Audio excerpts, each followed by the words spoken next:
Bueno, hoy de lo que quiero hablarles es acerca de la fe en el nombre de Jesús. Y me gustaría empezar con el versículo de Hechos 4:12. Si gusta buscarlo o en la pantalla también. Dice así: y en ningún otro hay salvación, porque no hay otro nombre bajo el cielo dado a los hombres en el que podamos ser salvos. Y esto es algo muy simple, no muy básico, muy sencillo. Sabemos que en el nombre de Jesús es donde hay salvación.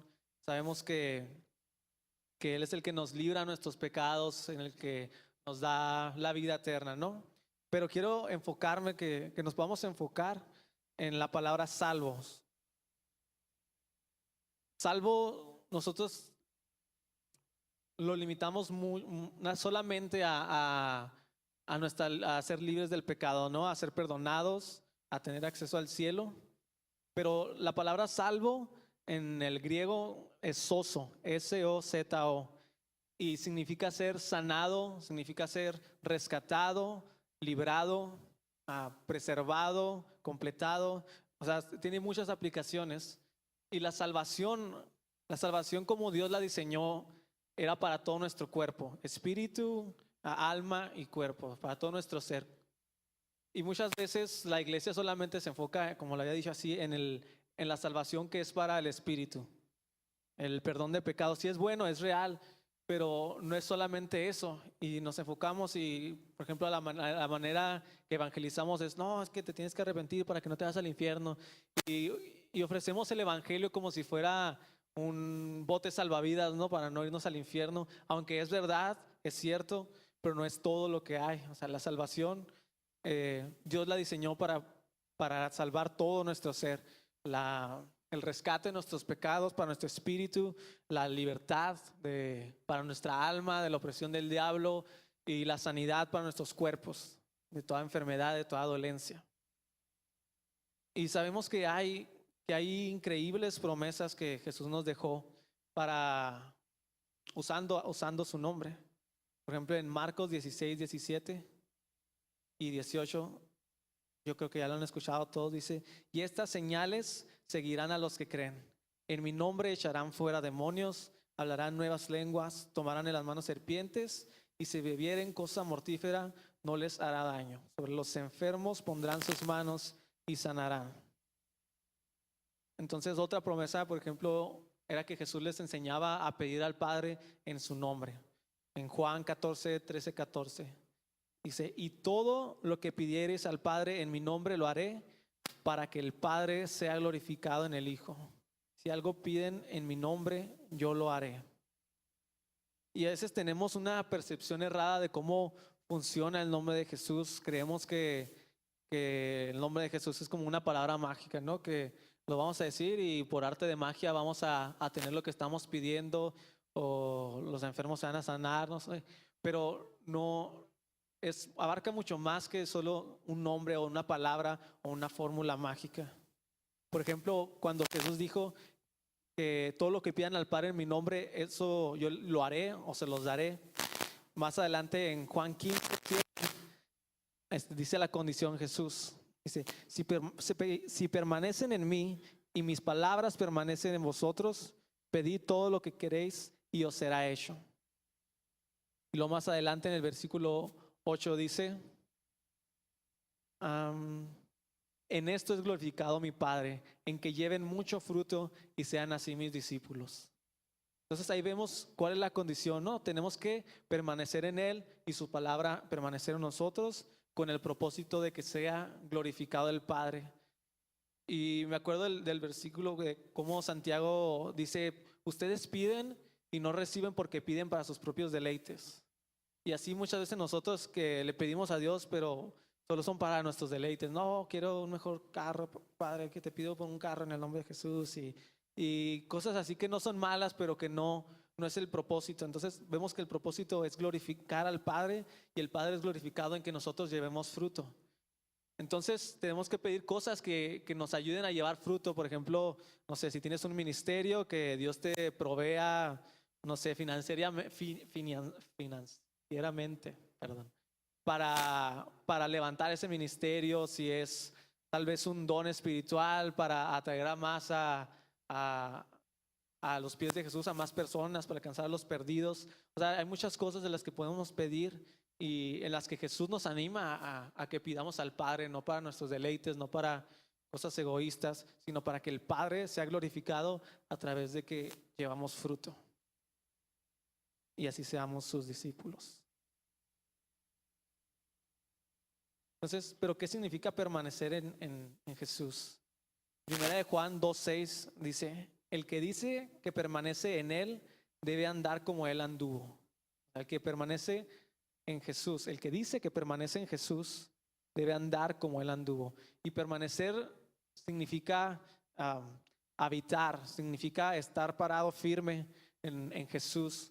¿Cómo permanecemos en Jesús? Permanecemos en medida que lo buscamos su presencia, que dependemos de su palabra, que aplicamos sus enseñanzas a nuestra vida. Eso es permanecer en Él y su palabra en nosotros.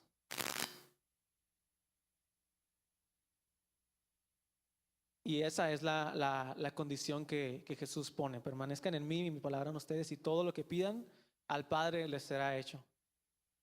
Y hay una historia en Hechos 19 acerca de unos exorcistas ambulantes. Eran siete hijos de uno de los sacerdotes que se dedicaban a echar fuera demonios, pero con otros rituales raros de los judíos.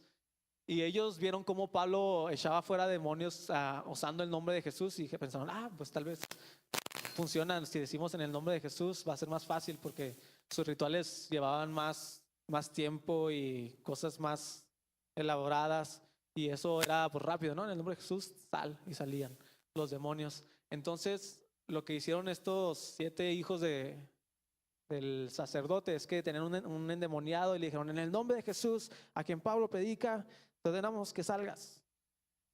Y el demonio le respondió: yo conozco a Jesús y sé quién es Pablo, pero ustedes quiénes son. Y dice la historia que se les echó encima el endemoniado y los encueró y los golpeó, y salieron huyendo los pobres porque no les funcionó su fórmula. Y muchas veces nosotros creemos que es una fórmula, ¿no? Usar en el nombre de Jesús y oramos, y para cerrar con broche de oro decimos: en el nombre de Jesús, y lo hacemos ya inconscientemente. Y no digo que esté mal, pero tenemos que estar conscientes de qué es lo que significa, qué es lo que implica cuando decimos en el nombre de Jesús. Y yo me puse a investigar, o sea, porque es en el nombre de Jesús. A mí me gusta mucho estudiar así el griego de las palabras. Yo pensaba que antes ay, qué payasos, pues mejor que lean lo que dice, es lo que es, ¿no? Pero no, o sea, la verdad es que era otra cultura diferente, con significados diferentes. Por ejemplo, la palabra nombre en el griego, aparte de para usarse como el nombre, como Daniel, se usaba como para representar la autoridad y carácter. Autoridad y carácter. Entonces, cuando decimos en el nombre de Jesús, estamos diciendo en la autoridad, en el carácter de Jesús. No solamente el puro nombre, o sea, el nombre de Jesús. Y por eso vemos cómo Jesús, cuando encomendó a sus discípulos, dice que Él les dio autoridad sobre todo espíritu inmundo. En Mateo 10:1 dice: entonces, llamando a sus 12 discípulos, les dio autoridad sobre los espíritus inmundos para que los echasen fuera y para sanar toda enfermedad y toda dolencia. Sí, entonces, ¿cuál era la autoridad que ellos tenían? El nombre de Jesús. Y la autoridad venía del Padre que se le había dado a Jesús. Entonces era como una jerarquía, ¿no? Y luego en Lucas 10:17 también dice que después de mandar a los 12, consiguió a otros 70 y los mandó a hacer lo mismo. Dice: volvieron los 70 con gozo, diciendo: Señor, aún los demonios se nos sujetan en tu nombre. Entonces vemos que eso era porque ellos tenían la autoridad que Jesús les había dado, que era su nombre. Estaba en su nombre esa autoridad. Y nosotros, cada uno de nosotros como creyentes, tenemos acceso a esta autoridad. ¿Por qué? Porque somos parte del cuerpo de Cristo. En el momento que nosotros creemos, en el momento que nosotros aceptamos a Jesús en nuestra vida, que nacemos de nuevo, formamos parte de la familia de Dios, formamos parte del cuerpo de Cristo. Y eso me recuerda a una canción que dice, si nosotros somos el cuerpo, ¿por qué sus manos no están sanando? ¿Por qué sus pies no están yendo a predicar las buenas nuevas? Y así, cosas de esas. Entonces nosotros somos el cuerpo de Jesús en la tierra. Por eso Jesús les dijo a sus discípulos, los que creen en mí, las obras que yo hice, y aún mayores esas harán, porque yo voy al Padre. O sea, porque Jesús ya no está aquí en la tierra para hacer lo que hacía en su ministerio terrenal, y nos ha encomendado a hacer el mismo trabajo que él hacía. Por eso le dijo a sus discípulos, como el Padre me envió a mí, yo los envío a ustedes. Y esa misma comisión es para cada creyente que viene a Jesús. Somos parte de esa comisión y parte de esa autoridad. Pero no todos tenemos el mismo nivel de autoridad. Todos tenemos autoridad en el momento que nacemos de nuevo, porque somos de Dios. Pero la autoridad, yo creo que va de la mano de nuestro carácter. Porque este es el segundo punto, carácter. Y primero les voy a leer una definición que encontré acerca de qué es el carácter. Dice, el carácter es el conjunto de rasgos, cualidades, circunstancias que indican la naturaleza propia de una cosa o la manera de pensar y actuar de una persona o una colectividad, y por los que se distingue de los demás. Entonces, yo realmente creo que un carácter conforme al de Cristo o un carácter como el de Jesús es algo clave que nosotros como cristianos necesitamos para ser usados por Dios. Por ese factor del carácter, Dios no nos puede dar el mismo nivel de autoridad que, digamos, tenían los discípulos o que tenían Jesús. Porque imagínense que Dios le diera la autoridad para, ¿qué les gusta? Para mover montañas a alguien que es iracundo, que es soberbio, que es arrogante, orgulloso. Imaginen el desastre que harían. Yo me acuerdo de una historia que no me acuerdo en qué libro, pero iban los discípulos y Jesús pasando por Samaria, y ellos que les pidieron que les dieran hospedaje, y los samaritanos los mandaron por un tubo, y Juan y su hermano se indignaron. ¿Qué les pasa a estos? Pues si no saben quién es. Y le dijeron, Jesús, ¿no quieres que oremos para que caiga fuego del cielo y los consuma? Estaban locos, ¿no? O sea, ellos no podían recibir este nivel de autoridad por su carácter. Y yo creo que muchos de ustedes así quieren orar para que caiga fuego del cielo sobre su suegra, sobre su jefe, ¿no? O sea, esos discípulos eran conocidos como los hijos del trueno. Y era por algo, no era por nada que les dijeron, apodaron así, los hijos del trueno. Entonces, eso es clave, tener un carácter conforme al de Cristo. Y escuché esta frase, no recuerdo de quién, pero dice, en cuanto más nos parezcamos a Jesús, más vamos a poder hacer las cosas que Él hace. Y tenemos que pensar cuál era el carácter de Jesús, cómo pensaba, cómo reaccionaba, qué era lo que lo distinguía de los demás. Y podemos pensar en una infinidad de cosas, ¿no? Jesús era el más humilde, amoroso, perdonador, santo, justo, lleno de gracia, obediente. Y nosotros como cristianos debemos de compararnos, ¿no? a Jesús. Debemos de, ¿cómo se puede decir? Vernos como en un espejo, ¿no? Que Jesús siempre debe ser nuestro estándar, debe ser nuestro modelo a seguir. Porque si no sabemos cómo era Jesús, no tenemos una meta, ¿no? de a qué llegar, no tenemos un enfoque. Y por eso es que tan necesario que debemos de estar leyendo la Biblia, leer la palabra. Y yo cuando estoy estudiando la vida de Jesús, estoy leyendo, por ejemplo, cosas que Jesús hacía o cómo reaccionaba que yo no veo en mí, tengo que parar y decir, Espíritu Santo, ayúdame, porque yo no veo esto en mí. No me parezco para nada a Jesús en esto que estoy leyendo. Cada uno de nosotros debemos de anhelar ser más y más como Jesús, no solamente en lo moral, pero en lo espiritual, y todo lo que Jesús ve, deberíamos de ver en nuestras vidas. Por eso decía Juan, el que dice que permanece en él debe andar, debe de caminar, de vivir como Él anduvo.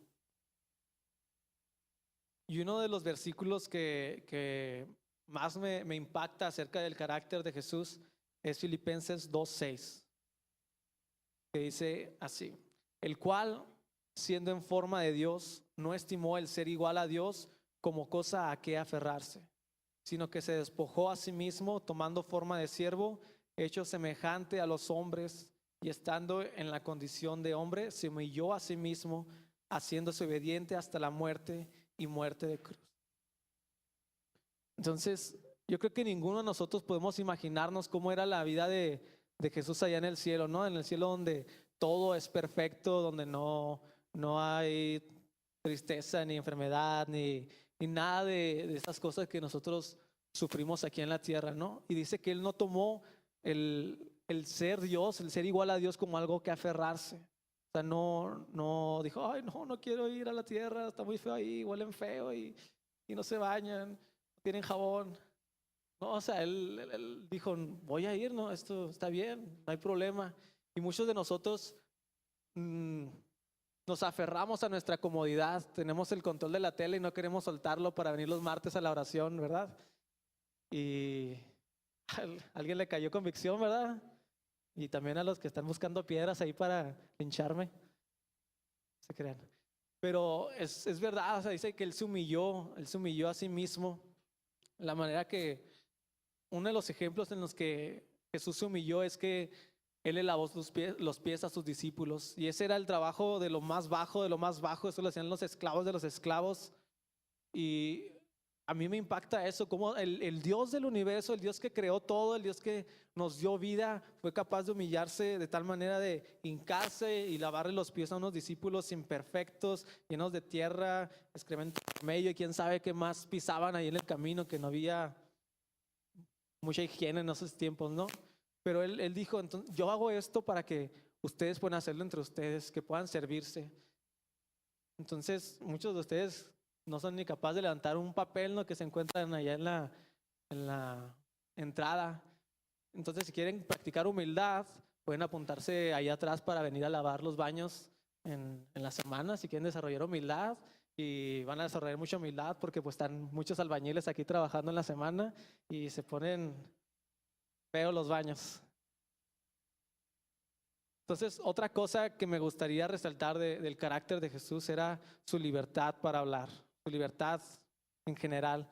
Y podemos decir, pues yo soy libre, ¿no? O sea, ¿cuántos de aquí pueden decir, por ejemplo, que son libres del pecado? Como 3, 4, 5, 6. ¿A cuántos son libres del pecado? Amén, ¿no? ¿Cuántos son libres de la condenación? ¿Cuántos son libres del juicio de Dios? ¿Cuántos son libres de sí mismos? Ya nadie levantó la mano. Bueno, muy pocos.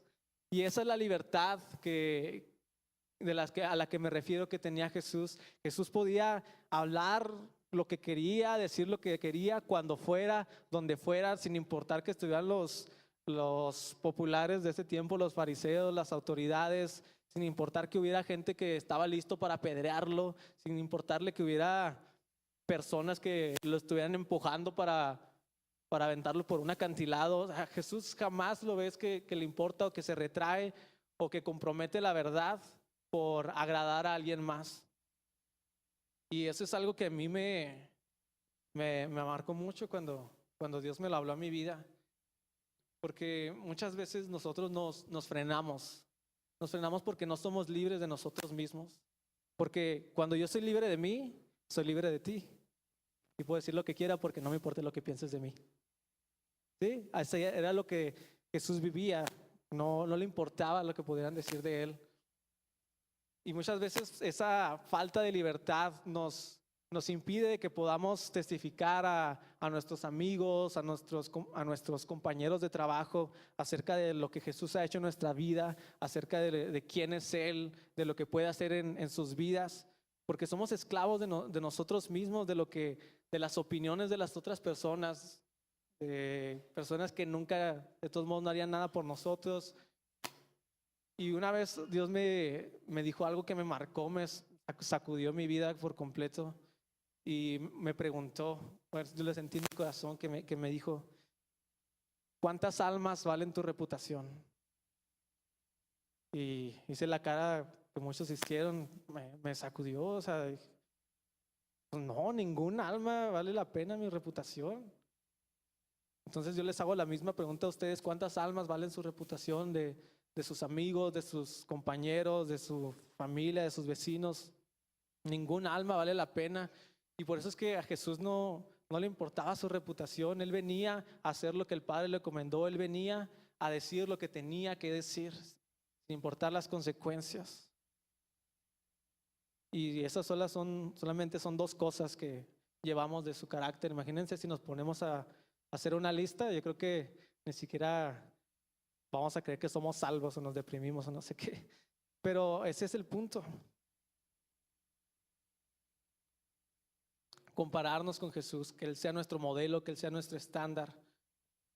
Y puedes preguntarme, entonces, ¿qué quieres decir? ¿Que tenemos que ser perfectos? Yo no digo que tenemos que ser perfectos, Jesús lo dijo. En Mateo 5:48 le dijo a sus discípulos, sean pues ustedes perfectos como su Padre que está en los cielos es perfecto.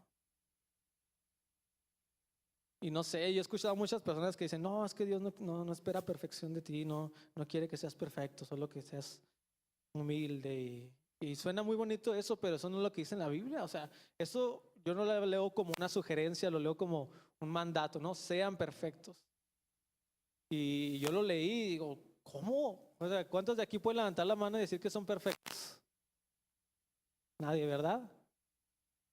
No es posible en nuestras propias fuerzas. Pues después me puse a pensar y sentí que Dios me habló. O sea, pues no, obviamente no pueden ser perfectos. Pero al igual que los discípulos no podían echar fuera demonios, no podían sanar a los enfermos, es algo que naturalmente, que humanamente es posible. O sea, yo no podría quitarle el dolor de cabeza a una mosca aunque quisiera, porque no tengo poder, no hay nada en mí, pero Dios nos da su Espíritu Santo, ¿no? Nos da fe para poder, nos da las herramientas para hacer la tarea imposible que nos ha encomendado. Entonces, si nos está pidiendo que seamos perfectos, quiere decir que nos va a dar que nos dio las herramientas necesarias para ser perfectos. Y aunque sentí esto, no me conformé porque decía que aún de todos modos es muy difícil. Y descubrí que la perfección que nosotros, el concepto de perfección que nosotros tenemos no es el mismo que el que Dios tiene. Y estaba leyendo en Segunda de Crónicas 16:9, que dice, porque los ojos de Jehová contemplan toda la tierra para mostrar su poder a favor de los que tienen un corazón perfecto para con él. Y me puse a buscar también así el significado en el hebreo y la palabra perfecto significa también completo. Y vi otras versiones y decían de esta manera, o sea, igual, pero perfecto lo traducían así. Porque los ojos de Jehová contemplan toda la tierra para mostrar su poder a favor de los que tienen un corazón completamente comprometido para con él. Dije, wow. O sea, la perfección de Dios es un corazón completamente comprometido. Y me acordé de la historia del joven rico cuando fue con Jesús y le preguntó, ¿qué tengo que hacer para ganar la vida eterna? Y luego ya Jesús le dijo, no, pues que tienes que seguir los mandamientos y todo eso. Y el joven le respondió, todo eso lo hago desde que soy un niño, soy bien machín. Ya lo hago todo eso. Como muchos de ustedes pueden decir, ¿no? Que guardan todos los mandamientos. Y le dijo Jesús, si quieres ser perfecto, ve, vende todo lo que tienes, dalo a los pobres y sígueme. Y si te pones a analizar eso, o sea, Jesús estaba relacionando la perfección con vender todo lo que tenía, dar a los pobres y seguirlo. Y eso se me hizo interesante porque lo vi relacionado con el versículo de Segunda de Crónicas. O sea, Jesús no estaba detrás de las posesiones del hombre. A Jesús podía importar un cacahuate, lo que tuviera él, pero él quería su corazón. Él quería un corazón completamente comprometido con Él. ¿Por qué? Porque ya no iba a tener posesiones físicas que lo detuvieran, ya no iba a tener nada que lo retrasara, peso muerto, que no le permitiera seguirlo. O sea, dijo, deshazte todo lo que tienes y ven y sígueme si quieres ser perfecto. Entonces, esa es la definición de perfección de Dios. Estar completamente comprometido, completamente entregado. Y eso es algo que yo me pregunto a mí mismo, o sea, ¿realmente tengo un corazón completamente comprometido, completamente entregado para con Dios?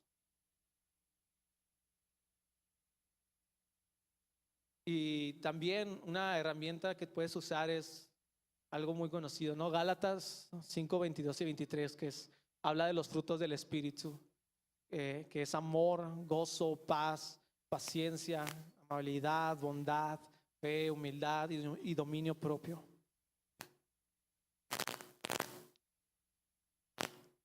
Entonces, esto son frutos, ¿no? La palabra dice que nosotros somos árboles de justicia, somos árboles.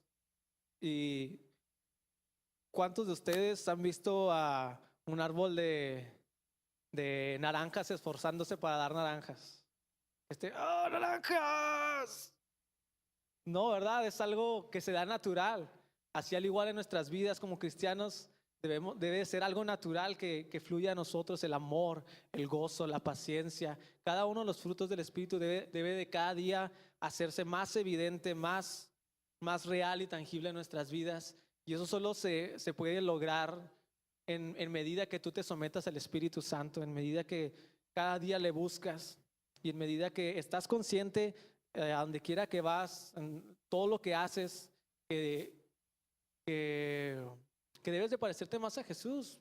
O sea, porque muchas personas, digamos, van en el carro, en el tráfico y se les mete una silla en Facebook, ¿qué te pasa, hijo? No sé qué, así. Y aunque son cristianos, ¿no? Y a mí me ha pasado así con diferentes situaciones que reacciono, no sé, digamos que mis hermanos me hacen enojar o no sé, una situación y el Espíritu Santo me dice, hey, eso no va así, así no son las cosas. Y tengo que detenerme, perdón. Pero así es como se forma el carácter, así es como se forja el carácter conforme al de Cristo, estar dependientes de su Espíritu Santo que nos redarguya de cosas que no están bien, que no le agradan. Y es como el fuego, cuando el oro se purifica, se sube toda la temperatura que se pueda para que suban todas las impurezas. Y eso es lo que hace Dios a veces, nos pone en situaciones muy calientes que hace que salga a flote toda la basura que pueda haber en nuestros corazones, toda la ira, toda la soberbia o el orgullo, no sé. Son muchas cosas que nosotros tenemos que arreglar en nuestros corazones y es un proceso. O sea, dice, creo que es en Efesios 4, que tenemos que llegar tenemos que llegar a la estatura del varón perfecto, que es Jesús. Entonces quiere decir que sí es posible.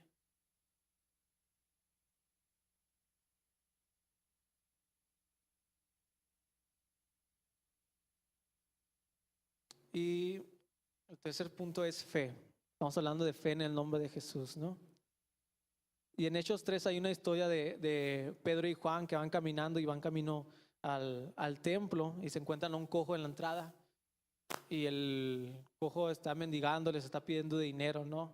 Y Pedro le dice, no tengo oro ni plata, pero lo que tengo te doy. En el nombre de Jesucristo de Nazaret, levántate y anda. Y lo agarró de la mano, lo levantó y al momento sus piernas se le afirmaron y todas las personas vieron y estaban maravillándose. Y luego Pedro les dijo, por qué nos ven así como si fuera por nuestro propio poder o por nuestra santidad? Y en el versículo 16 del capítulo 3, Pedro explica cómo es que ese hombre fue sano. Dice, por la fe en su nombre, a este que ustedes ven y conocen, lo ha fortalecido su nombre. Y la fe que es por él ha dado a esta completa sanidad en presencia de todos vosotros. Entonces, esa es la clave, ¿no? Fe en su nombre. Fe es confiar, fe es poner tu confianza en el nombre, fe en el carácter, fe en la autoridad de Jesús. Porque si tú te pones a pensar, Pedro estuvo caminando a lo largo de 3 años en el ministerio de Jesús y él vio cómo levantó a esos paralíticos, cómo sanó a los ciegos, cómo multiplicó los panes. O sea, hizo tantas cosas y Pedro fue testigo. O sea, él estuvo presente cuando ocurrieron todas esas cosas tan asombrosas.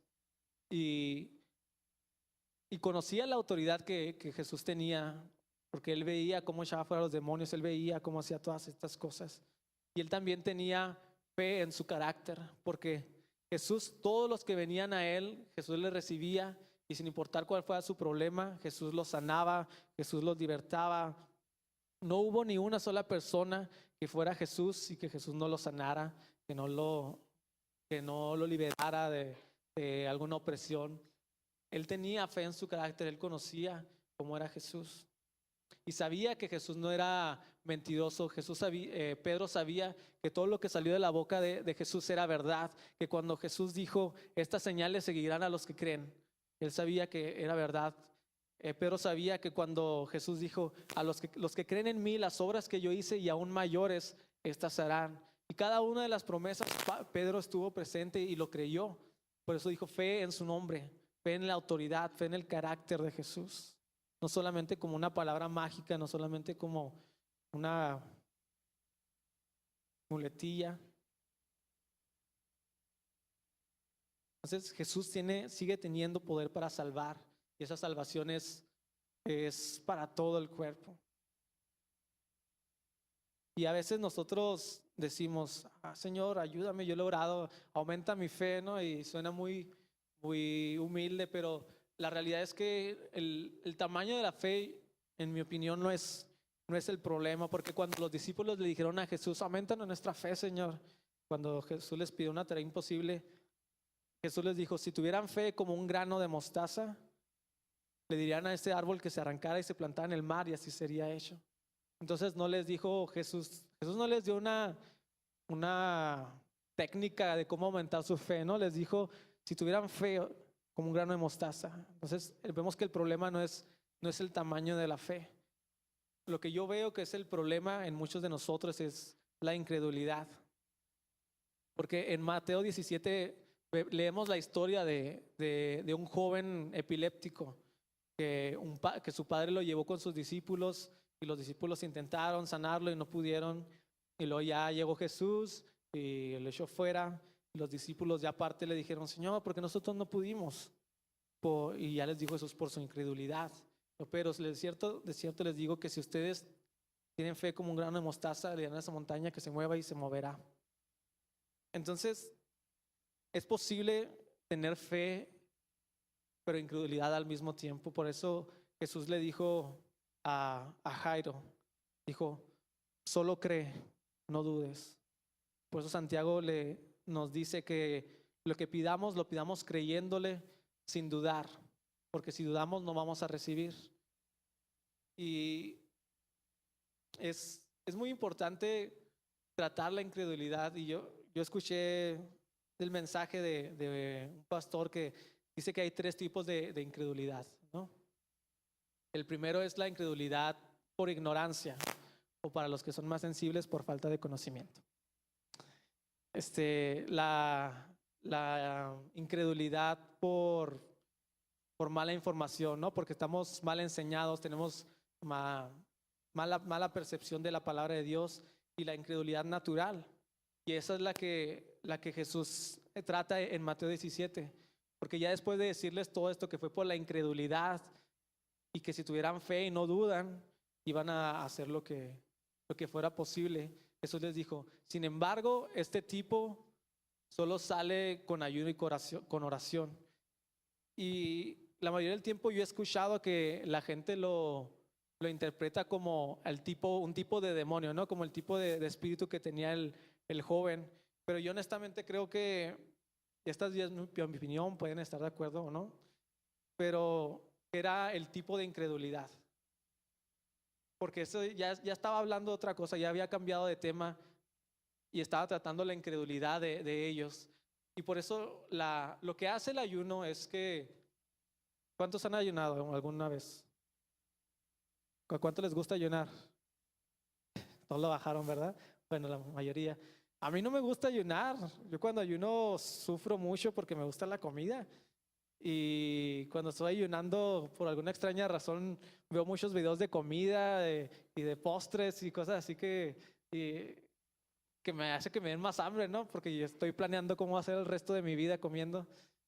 Y, pero lo que hace el ayuno es que nos ayuda a controlar nuestra carne, ¿no?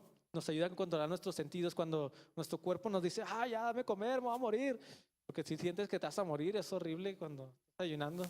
Pero ayuda a poner a tu cuerpo en sumisión. O sea, si te da hambre, empiezas a hablar la palabra, ¿no? No solo de pan vivirá el hombre, sino de toda palabra que sale de la boca de Dios. Y se aplica al mismo contexto cuando estás viendo que no hay resultados, cuando los discípulos estaban viendo, porque, o sea, ¿cuántos han visto a una persona epiléptica que se está convulsionando? No es bonito, ¿verdad? O sea, es feo, te asustas cuando estás viendo y dice que estaba convulsionándose y le salía espuma de la boca. Entonces, yo creo que los discípulos les afectó ver eso, que estaban intentando echar fuera al demonio, pero se empezó a convulsionar y dijo, ay, ¿qué está pasando? Entró miedo a su corazón, y el miedo crea incredulidad. Y este es el tipo de incredulidad que Jesús está intentando resolver en el corazón de sus discípulos. Porque muchas veces la gente cree que el ayuno es para mover a Dios, ¿no? Es como que, estoy sufriendo, Dios, hazme caso. No, ¿verdad? O sea, el ayuno lo que hace es que nos acerca a Dios, es como baja nuestra carne y nuestro espíritu como que se abre más, ¿no? Para escuchar su voz. Y también la oración, o sea, estar orando cuando estás ayunando es lo que Jesús estaba recomendando. Y a veces, o sea, dice, no, pues sí, o sea, está muy chida eso y la fe, pero yo no tengo fe. Y la verdad es que todos tenemos fe. En Romanos 12:3, Pablo explica que todos los que hemos creído hemos recibido la medida de la fe. O sea, el simple hecho de que tú hayas creído en el nombre, que hayas creído en Jesús, es que Dios te dio esa fe para creer en Jesús. No necesitas tener más fe. O sea, claramente Jesús dijo que no era el problema el tamaño, sino la incredulidad. Porque yo veo a la incredulidad y la fe como dos fuerzas opuestas, jalándose así, como tener dos carros jalando en sentidos opuestos. Si los dos son del mismo tamaño, de la misma fuerza, no van a jalar nada, ¿no? Se hace nula la fuerza. Es igual así con nuestra fe, podemos tener una gran fe, pero si tenemos incredulidad, eso anula, es como si no tuviéramos. Entonces no pidan más fe, no pidan que su fe crezca, sino que pidan que puedan deshacerse de toda incredulidad, y la incredulidad se va conforme tú vas conociendo las promesas de Dios, porque la fe está basada en el conocimiento. ¿El conocimiento de qué? En lo que Dios ha dicho, en lo que Dios ha hablado en su palabra.